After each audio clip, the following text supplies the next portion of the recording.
Irritation rippled through me as I glanced down at my watch. I'd been lurking around the bar for way too long already, yet she still hadn't emerged from her office. Was she okay in there? As soon as the thought crossed my mind, I shook it away. Of course she was okay. She was Hades, more than fucking capable of handling herself if a bunch of mouthy upstarts wanted to test her dominance. I glanced at my watch again.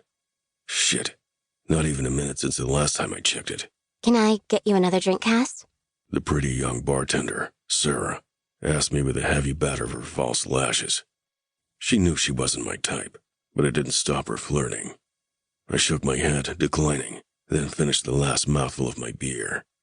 I'd hung around long enough that I was starting to draw attention, and that sure as fuck wasn't going to do me any favors. And for what?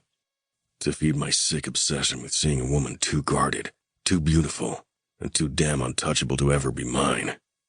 With a self-disgusted grunt, I slid off my bar stool with every intention of leaving the club. Yet, as if on autopilot, my feet carried me toward the narrow staircase that would lead up to the mezzanine level, where I knew Hades kept her office. Where I'd caught a flash of her blazing red hair disappear hours ago, with a handful of Timberwolf enforcers trailing behind like naughty puppies. "Boss is in a meeting," the stern-faced, muscle-bound Timberwolf bouncer announced as he stepped in front of me before I reached the first step. "Doesn't want to be disturbed."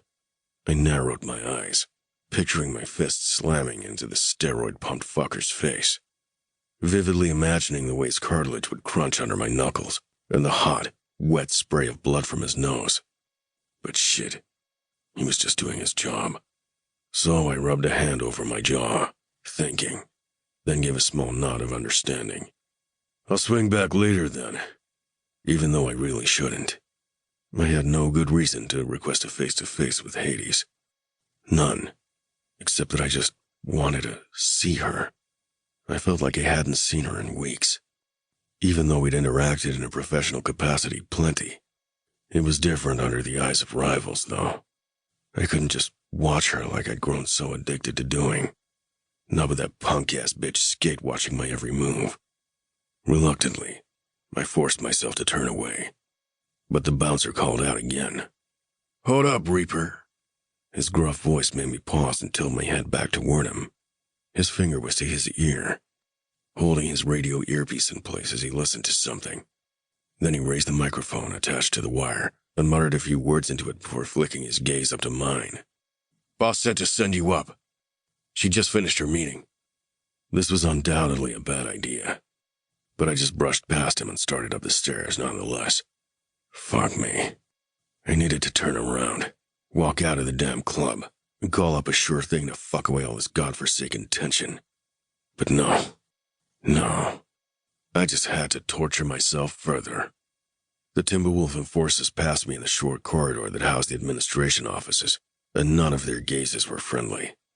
Hell, they were downright hostile. But it didn't faze me in the least.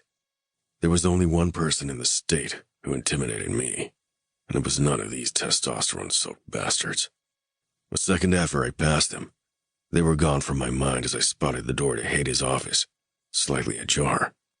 God damn if my pulse didn't kick up a gear. Still, I kept my expression neutral and my posture relaxed. No matter how badly I wanted to do filthy things to the woman in that office, she was still a threat. I'd seen what she was capable of when pushed. I knew better than to underestimate her. So I paused and tapped politely at her door to announce myself.